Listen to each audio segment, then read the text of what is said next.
Hello everyone, welcome to the new video from Study Buzz. और आज की video specially उन बच्चों के लिए है जो कैट या किसी भी एमबीए एग्जाम के रीटेक कर है। यानी कि अगर आपने ये एग्जाम ऑलरेडी पहले दिया है और आपको आपकी पसंद की परसेंटाइल नहीं मिली, आपको आपके पसंद का रिजल्ट या कॉलेज नहीं मिला, तो इस साल या कभी भी जब आप फ्यूचर में एग्जाम जब दे रहे हो तो क्या टिप्स एंड स्ट्रेटेजीज आपको फॉलो करनी चाहिए ताकि आप उस अटेम्प्ट के अंदर अपनी बेस्ट परफॉर्मेंस दे सको, वो आज मैं डिस्कस करने वाला हूं। सो आज की वीडियो के अंदर मैं आपको कुछ टेस्टेड एंड प्रूवन टिप्स और स्ट्रैटेजीज बताने वाला हूं जो कि आप अपनी प्रिपरेशन के अंदर आप इंप्लीमेंट कर सकते हो, जिसका आपको डेफिनेटली रिजल्ट मिलेगा। वीडियो ये थोड़ी सी लंबी जरूर हो सकती है, बट इसको एंड तक जरूर देखना बिकॉज आप आज बहुत कुछ इस वीडियो से लेके जाने वाले हो। सो माय नेम इज अनुभव गुप्ता, लेट्स स्टार्ट। तो फ्रेंड्स, इससे पहले हम स्टार्ट करें, I would request you channel को सब्सक्राइब करके बेल आइकन जरूर प्रेस कर देना ताकि ऐसी सारी इंपॉर्टेंट वीडियोस की नोटिफिकेशन आपको मिलती रहे। एंड प्लीज हमारे साथ इंस्टाग्राम पे जरूर कनेक्ट हो जाना। हमारा इंस्टाग्राम हैंडल है studybuzz_education। इस पे हम डेली बेसिस पे बहुत ही इंपॉर्टेंट कंटेंट पोस्ट करते हैं और जिसके अंदर न्यू वर्ड्स, एग्जाम की अपडेट्स और ये सारी चीजें होती है, तो ये आपको सारी इंस्टाग्राम के ऊपर अपडेट मिलती रहती है। एंड अगर आप स्टडी बज़ के पेनड्राइव कोर्स के अंदर एनरोल करना चाहते हो तो हमारी वेबसाइट है www.studybuzz.co.in। यहां जाके आप एनरोल कर सकते हो। और पेनड्राइव की सबसे अच्छी बात यह है कि डायरेक्ट प्लग एंड प्ले है, कोई इंटरनेट नहीं चाहिए इसके लिए। सारी टेस्ट सीरीज आपको मिलती है, उसके बाद में मैं अभी आपको बताऊंगा। 24/7 आपको डाउट सॉल्विंग पोर्टल मिलता है, बेसिक, मॉडरेट, एडवांस लेवल तक के क्वेश्चंस मिलते हैं, शॉर्टकट्स और ट्रिक्स मिलती हैं। और हर पेन ड्राइव के साथ आपको एक पोर्टल मिलता है जो कि एक तरीके की टेस्ट सीरीज होती है जो कि 31 मार्च 2022 तक वैलिड होती है, जिसमें बेसिक, मॉडरेट और एडवांस लेवल तक के क्वेश्चंस होते हैं, सेक्शनल मॉक्स होते हैं, वीकली करंट अफेयर्स के टेस्ट होते हैं और ये सारे फुल लेंथ मॉक्स भी होते हैं। इसके अलावा आपको एक स्टडी प्लानर का भी फीचर मिलता है जिसके अंदर आप एक ऑर्गेनाइज मैनर के अंदर अपनी प्रिपरेशन कर सकते हो। इसके बारे में आपको कोई भी कंप्लीट डिटेल्स चाहिए तो आप हमारे इस हेल्पलाइन नंबर पे आप हमें व्हाट्सएप या कॉल कर सकते हो। तो फ्रेंड्स, अगर मैं सबसे पहले बात करूं कि अगर आप कैट या कोई भी एमबीए एग्जाम दोबारा से दे रहे हो तो इसके मतलब ये है कि ऑलरेडी आपको थोड़ा बहुत एग्जाम के बारे में तो पता ही है। अब आपको थोड़ा सा हार्ड वर्क के साथ साथ स्मार्ट वर्क करना भी बहुत ज्यादा जरूरी है। क्यों? सबसे पहले आपको, अगर आप जब भी अपनी प्रिपरेशन कर रहे हो, आपको यह पता होना चाहिए कि अभी प्रेजेंटली आप कहां स्टैंड करते हो। यानी कि कैसे? फॉर एग्जाम्पल, मान लेते हैं आपने अगर कोई पिछला एग्जाम दिया था तो उसमें जो आपकी परसेंटाइल थी वो कितने से मिस हो गई। मान लो अगर आपके ड्रीम कॉलेज से बस थोड़ा सा ही गैप था तो उसकी स्ट्रैटेजी अलग होगी। लेकिन मान लेते हैं कि यार आप एम कर रहे थे 99 परसेंटाइल और आपकी आई 66 परसेंटाइल, तो यानी कि बहुत ही बड़े मार्जिन से आपका तो ये मिस हो गया टारगेट। तो यानी कि यहां पे स्ट्रैटेजी बिल्कुल डिफरेंट होगी। तो इसके लिए मैंने क्या करा है कि बच्चों को 3 कैटेगरी के अंदर डिवाइड कर दिया। यानी कि मान लेते हैं पिछले किसी साल के अंदर जब भी आपने पेपर दिया था तो आपकी लेस देन 80 परसेंटाइल आई। अब लेस देन 80 कितनी भी हो सकती है, 60, 65, 70, 75, यहां तक अगर आपकी परसेंटाइल आई है तो इसका मतलब यह है कि आपके जो कॉन्सेप्ट्स हैं और जो आपके फंडामेंटल्स हैं वो अभी बिल्कुल भी स्ट्रांग नहीं है, उनके अंदर सीरियस फ्लॉ है, उनमें बहुत ज्यादा काम करने की रिक्वायरमेंट है। तो अगर आप इस कैटेगरी में फॉल करते हो तो आपको बहुत ज्यादा फोकस करना पड़ेगा अपने बेसिक्स के ऊपर, अपने फंडामेंटल्स के ऊपर, ताकि आप एग्जाम के अंदर अच्छा परफॉर्म कर सको। और इसके लिए आपकी स्ट्रैटेजी बिल्कुल डिफरेंट होगी। यहां पे आपको काफी ज्यादा हार्ड वर्क करना पड़ेगा। इसके बाद अगर हम दूसरी कैटेगरी के बारे में बात करें कि अगर आपकी पिछले अटेम्प्ट में 80 से 95 परसेंटाइल के अराउंड आई थी तो इसका मतलब क्या है कि आपको अब जरूरत है एनालिसिस करने की अपने कॉन्सेप्ट्स की।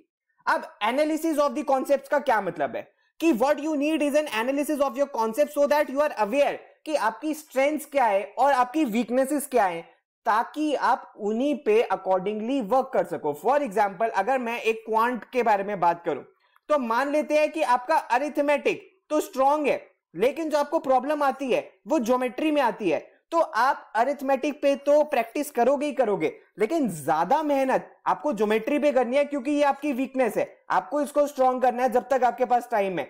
सिमिलरली एलआरडीआई के अंदर भी, सिमिलरली वर्बल के अंदर भी, अगर आपके आरसीज वीक हैं तो आरसीज पे आपको मेहनत करनी है।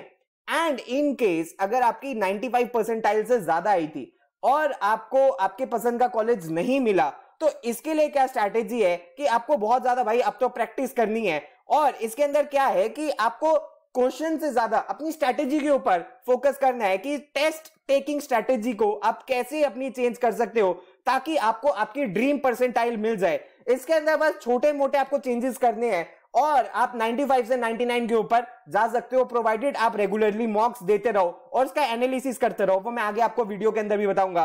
तो आप 95 से अपनी ड्रीम परसेंटाइल के ऊपर जा सकते हो।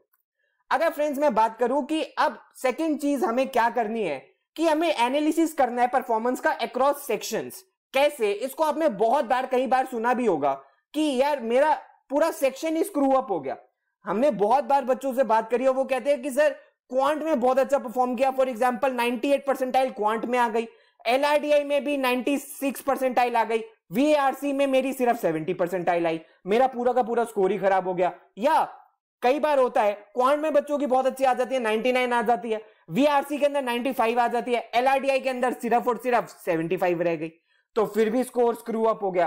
तो अगर लास्ट ईयर जब भी आपने अपना पेपर दिया था, किसी पर्टिकुलर सेक्शन के अंदर आपकी परफॉर्मेंस बिलो एवरेज रही या आपका वो सेक्शन बिल्कुल खराब हो गया, तो उसके ऊपर आपको मेहनत करने की रिक्वायरमेंट ज्यादा है। अगर आपका क्वांट वीक रह गया तो आप क्वांट पे करोगे, एलआरडीआई रह गया तो एलआरडीआई पे ज्यादा करोगे, और वीआरसी रह गया तो वीआरसी पे और ज्यादा करोगे। सो कोई भी सेक्शन अगर आपका खराब हुआ है तो without affecting your practice in other sections, उसके ऊपर कंटिन्यूअसली प्रैक्टिस चलती रहेगी कंसिस्टेंसी के साथ, आप उस वीक सेक्शन के ऊपर अच्छी खासी अपनी प्रैक्टिस और कमांड बिल्ड करोगे। उसके बाद अगर फ्रेंड्स मैं बताऊं कि ये कैसे करना है, how can you focus section wise, कि अगर कोई सेक्शन ही आपका पूरा वीक है तो उसके ऊपर आप क्या कर सकते हो। तो मैं अगर आपको कुछ जनरल टिप्स बताऊं, जनरल टिप्स क्या है, मान लेते हैं किसी बच्चे का क्वांट बहुत ज्यादा वीक है कि उससे क्वांट के क्वेश्चन अभी सॉल्व नहीं होते, तो उसके लिए उसको क्या करना चाहिए कि अपना डेली टारगेट बना लेना चाहिए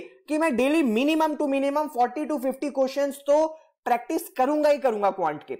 आपके ऊपर है कि आप इसको कितना बढ़ा सकते हो, आप इससे ज्यादा भी जा सकते हो तो और भी अच्छी बात है, लेकिन इतना तो आपको करना ही है। और जब ये आप कर लो तो आप एक वीकली सेक्शनल मॉक लिखोगे ताकि आपको पता रहे कि जो आप मेहनत कर रहे हो उसकी परफॉर्मेंस आ रही है या नहीं आ रही है। अगर आप सेक्शनल मॉक क्वांट का नहीं दोगे तो आपको कॉन्फिडेंस बिल्ड नहीं होगा इस सेक्शन के अंदर। अगर मैं एलआरडीआई के बारे में बात करूं कि अगर आपका एलआरडीआई बहुत ज्यादा वीक है, आप बहुत ज्यादा कंफ्यूज हो जाते हो, सो प्रैक्टिस करो जितने ज्यादा सेट्स हो सकते हैं from a wide range of sources and a wide range of topics. जितने ज्यादा से ज्यादा टॉपिक्स के और जितने ज्यादा से ज्यादा सोर्सेज की प्रैक्टिस कर सकते हो उतना ही बेटर आपके लिए एलआरडीआई का रहेगा, क्योंकि LRDI is majorly about practice. ऐसी कोई शॉर्टकट टिप और ट्रिक नहीं होती कि जिससे आप पूरा का पूरा केसलेट सॉल्व कर लो, बिकॉज हर एक केसलेट अलग होता है। सॉल्व अ वैरायटी ऑफ केसलेट्स ताकि आप उनके ऊपर एक प्रोफिशिएंसी या एक कमांड बिल्ड कर सको। और अगर आपका वीएआरसी सेक्शन वीक रहता है, पर्टिकुलरली आरसी में आपको बहुत ज्यादा प्रॉब्लम आती है, तो मैं ये सजेस्ट करूंगा कि आप क्वांट और एलआरडीआई जब भी प्रैक्टिस कर रहे हो उसके साथ डेली 1 घंटे का टारगेट रख लो कि जिसके अंदर आपको सिर्फ रीड करना है। और 1 घंटे में नॉवेल्स रीड करो, मैगजीन्स पढ़ो, आर्टिकल्स पढ़ो, न्यूज़पेपर्स पढ़ो, जितना ज्यादा से ज्यादा हो सके एटलीस्ट 1 घंटा तो आप डेली रीड करोगे ही। और अगर आप इसको थोड़ा सा और ज्यादा कर सकते हो तो और अच्छी बात है, क्योंकि अगर मैं सेक्शन वाइज बात करूं तो वीआरसी के अंदर आपको रिजल्ट्स सबसे लेट दिखेंगे, बिकॉज इस सेक्शन के अंदर कोई कॉन्सेप्ट्स नहीं, स्किल डेवलप करनी पड़ती है और स्किल डेवलप करने के अंदर टाइम लगता है। तो जब तक आप वैरायटी ऑफ मटेरियल्स नहीं पढ़ोगे आपको वीआरसी सेक्शन के अंदर इंप्रूवमेंट नहीं दिखेगी। उसके बाद अगर फ्रेंड्स मैं टेस्ट जब आप देते हो तो उसकी अगर कुछ टिप्स बताऊं कि आपको कैसे करना है। अगर सबसे पहले मैं ये बताऊं कि अगर आप कहते हो कि सर मैं बहुत एफर्ट डालता हूं, मैं बहुत पढ़ता हूं, मैं रोज 4-6 घंटे पढ़ता हूं, उसके बाद भी मेरा स्कोर नहीं आता, तो there is something fundamentally flawed in your strategy. तो आपकी स्ट्रैटेजी में भाई कुछ बहुत मेजर प्रॉब्लम है। अब घबराना नहीं है, आप क्या करो, आप बात करो किन से, अपने टीचर से बात करो, अगर आप कहीं कोचिंग लेते हो उनसे बात करो, अपने फ्रेंड से बात करो, या कोई भी आपका मेंटोर है या आपके सीनियर्स है उनसे आप बात करके देखो, और वो आपको श्योरली गाइड करेंगे कि आपकी स्ट्रैटेजी के अंदर कहां गलती हो रही है। उसके बाद आपको एक डिसिप्लिन मेंटेन करना है टेस्ट देने का, कि 2 से 3 घंटे जितने भी देर का कैट एग्जाम होगा, फॉर एग्जांपल 2020 में इसको 2 आवर्स का कर दिया गया था, उससे पहले 3 घंटे का होता था, कि एक ही बार में बैठ के पूरा का पूरा टेस्ट देना है without any distraction, phone switch off करके और सारे डिवाइसेस अपने बंद करके, अपने आप को कमरे में बंद करके आप एक ये टेस्ट दोगे, ताकि आप एक्चुअल एग्जामिनेशन कंडीशन से आप हैबिचुअल हो जाओ और आपका एक डिसिप्लिन बन जाए कि आप 2 से 3 घंटे पेशेंटली बैठ के एक ही बार में एग्जाम दे सकते हो। एक जनरल, अगर आप जितने भी कैट टॉपर्स का इंटरव्यू देखोगे, उन्होंने एक बात श्योरली कही है कि उन्होंने एक चीज बहुत ज्यादा करी थी कि बहुत ज्यादा मॉक्स दिए थे, और दोनों फुल लेंथ मॉक्स भी और सेक्शनल मॉक्स भी अपने मेन एग्जाम से पहले। और आप ये किसी भी कैट टॉपर से पूछ सकते हो, तो वो ही आपको भी करना है। आपको बहुत सारे मॉक्स लिखने हैं और उसके लिए आपको अपने आप को physically as well as mentally prepare रखना है। जितने ज्यादा से ज्यादा मॉक्स आप दोगे, पार्डन मार्क्स बोल दिया मैंने, जितने ज्यादा से ज्यादा मॉक्स दोगे उतनी ही बेटर परफॉर्मेंस आपकी श्योरली एग्जाम में निकल के आएगी। मॉक्स से घबराना नहीं है, मॉक्स से सीखना है और मॉक्स में हर मॉक में बेटर परफॉर्म करना है।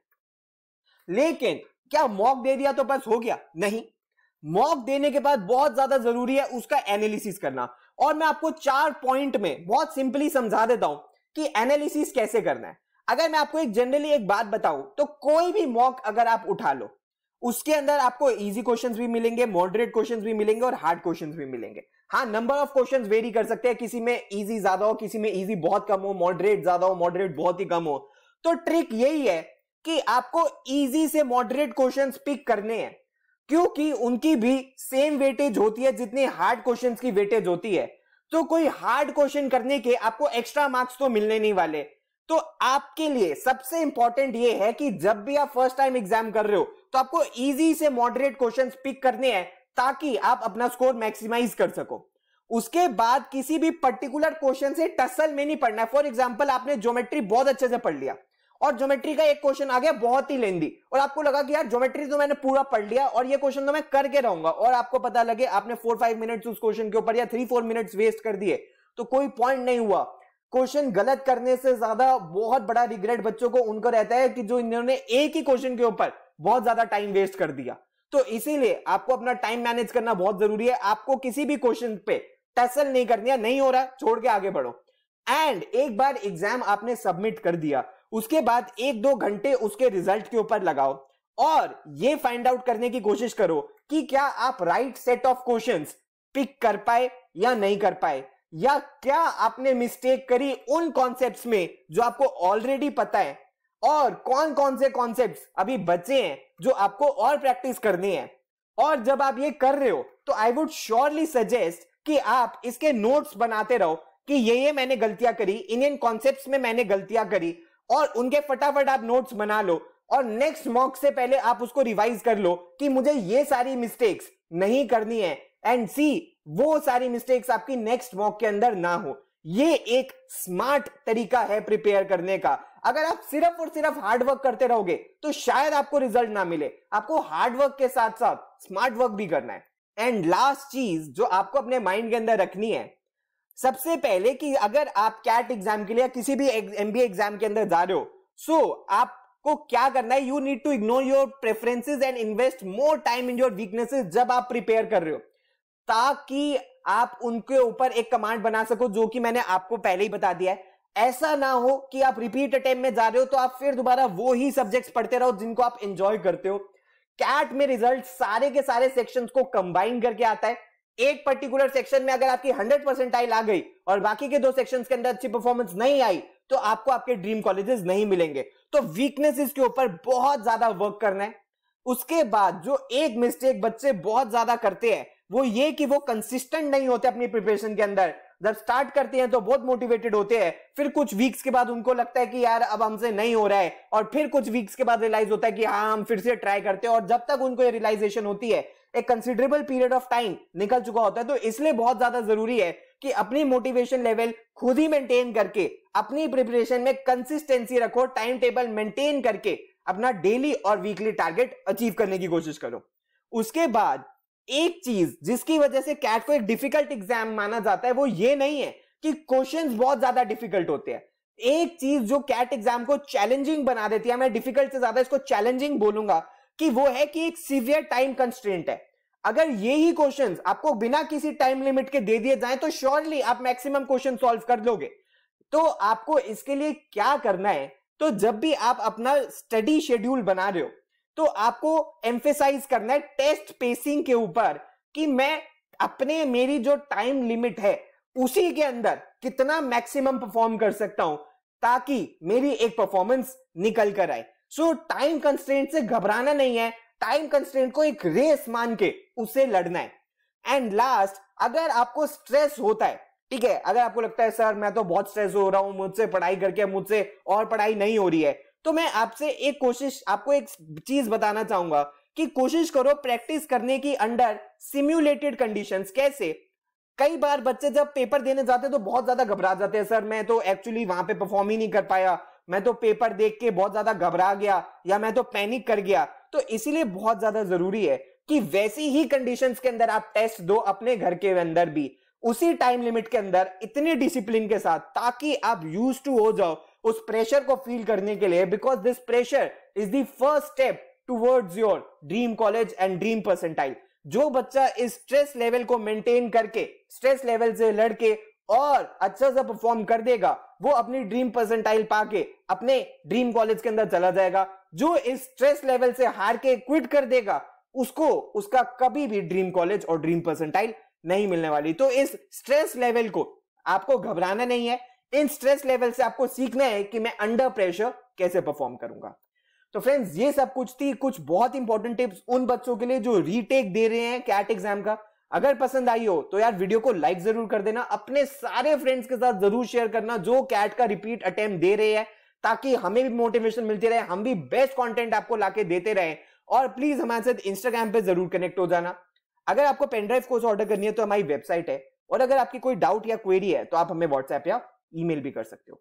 So thanks a lot friends, all the best, God bless you.